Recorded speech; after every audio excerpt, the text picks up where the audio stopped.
Assalamualaikum warahmatullahi wabarakatuh. Nama Alifah, NIM 1908308043. Jurusan Bahasa dan Sastra Arab semester 5A. Di sini saya akan memenuhi tugas UTS mata kuliah Ilmu Al-Lughah An-Nafsi atau Psikolinguistik. Dan di sini saya mengambil satu materi yang berjudul Patologi Bahasa atau Gangguan Bahasa. Menurut Kamus Besar Bahasa Indonesia, arti patologi bahasa adalah penyelidikan mengenai cacat dan gangguan yang menghambat kemampuan berkomunikasi verbal orang. Patologi berasal dari kata dasar patologi. Patologi bahasa memiliki arti dalam ilmu linguistik. Gangguan berbahasa dapat diartikan sebagai ketidakmampuan mengeluarkan kata-kata yang diakibatkan oleh terjadinya kerusakan pada daerah Broca dan Wernicke yang tidak berfungsi dengan baik, sehingga dapat menyebabkan gangguan berbahasa yang disebut afasia. Dan untuk selanjutnya ada faktor penyebabnya. Di sini ada dua faktor penyebab. Yang pertama faktor medis dan yang kedua faktor lingkungan. Faktor medis kelainan fungsi otak dan atau alat bicara. Faktor lingkungan itu terisolasi atau tertekan. Dan ada juga jenis gangguan berbahasa. Ada gangguan berbicara, gangguan berpikir, gangguan berbahasa, dan juga gangguan lingkungan. Gangguan berbicara merupakan gangguan yang dapat mempengaruhi cara seseorang untuk mengeluarkan suara dan membentuk kata-kata. Di sini ada 3 poin dalam gangguan berbicara. Yang pertama, gangguan mekanisme berbicara yang bisa karena faktor pulmonal, laringal, lingual, atau resonansi. Dan yang kedua, gangguan akibat multifaktorial bisa disebabkan kerusakan sebelum berbicara, serempangan penyakit Parkinson, atau berbicara propulsif dan mutisme. Dan yang ketiga, gangguan psikogenik seperti berbicara manja, kemayu, gagap, dan latah. Dan yang kedua itu gangguan berpikir. Nah, gangguan berpikir ini yaitu kemampuan berpikir yang buruk, terganggunya fungsi kognitifnya yang ditandai dengan buruknya daya ingat. Nah, di sini juga ada 3 poin, yaitu yang pertama itu demensia. Dan demensia ini bukan penyakit spesifik, tetapi merupakan sekelompok kondisi yang ditandai dengan penurunan setidaknya 2 fungsi otak, seperti hilangnya memori dan kemampuan menilai. Dan yang kedua itu ada skizofrenik. Skizofrenik adalah gangguan berbahasa akibat gangguan berpikir. Dulu pada para penderita skizofrenik kronik juga dikenal dengan istilah schizophrenic word salad. Para penderita ini dapat mengucapkan word salad dengan lancar, dengan volume yang cukup ataupun lemah sekali. Curah verbalnya penuh dengan kata-kata neologisme, irama serta intonasinya menghasilkan curah verbal yang melodis. Seorang penderita skizofrenia dapat berbicara terus-menerus.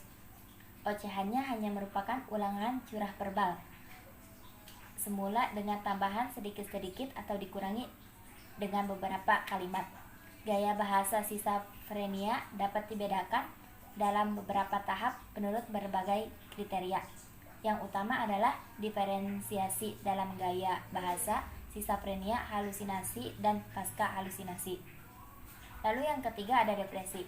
Depresi di sini yaitu orang yang tertekan jiwanya memproyeksikan penderitaannya pada gaya bahasa dan makna curah verbalnya.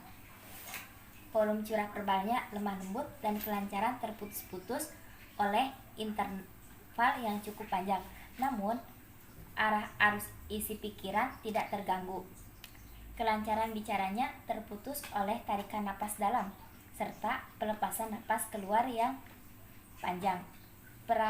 Perangsang emosional yang terasosiasi dengan depresi itu adalah universal.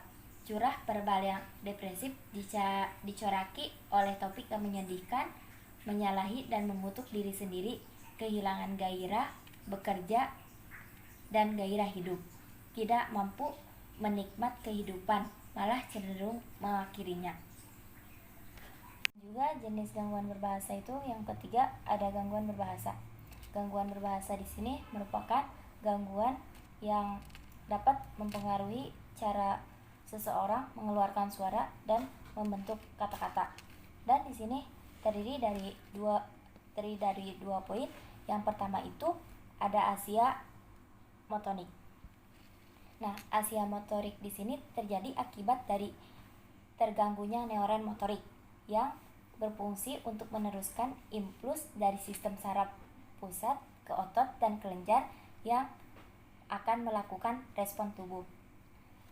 Afasia motorik di sini berkenaan dengan terganggunya area berbahasa yang berhubungan dengan lobus frontal, lobus temporal, dan lobus parietal di otak bagian berucap.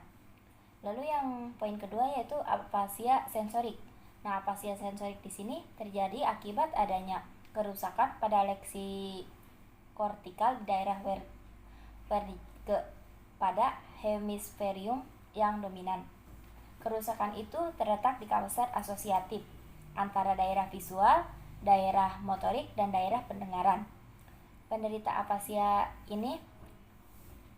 sensorik ini mengalami gangguan pada apa yang dilihat dan apa yang didengar. Dapat dikatakan juga penderita afasia sensorik di sini tidak dapat memahami bahasa lisan atau bahasa tulis. Namun, penderita afasia sensorik masih mempunyai curah verbal yang hanya dipahami oleh dirinya sendiri maupun orang lain. Gangguan afasia sensorik sangat kompleks karena adanya kerusakan pada leksi kortikal yang merupakan kawasan asosiatif antara visual, sensorik, motorik, dan pendengaran. Untuk jenis gangguan berbahasa yang keempat itu ada gangguan lingkungan. Gangguan lingkungan di sini dimaksudkan dengan akibat faktor lingkungan adalah terasingnya seorang anak manusia yang aspek biologis bahasanya normal dari lingkungan kehidupan manusia. Nah, di sini juga ada kasus-kasusnya seperti kasus Jenny, kasus Kamala, kasus Mowgli, dan juga kasus yang lainnya. Mungkin sekian pemaparan materi dari saya, kurang lebihnya mohon maaf. Wassalamualaikum warahmatullahi wabarakatuh.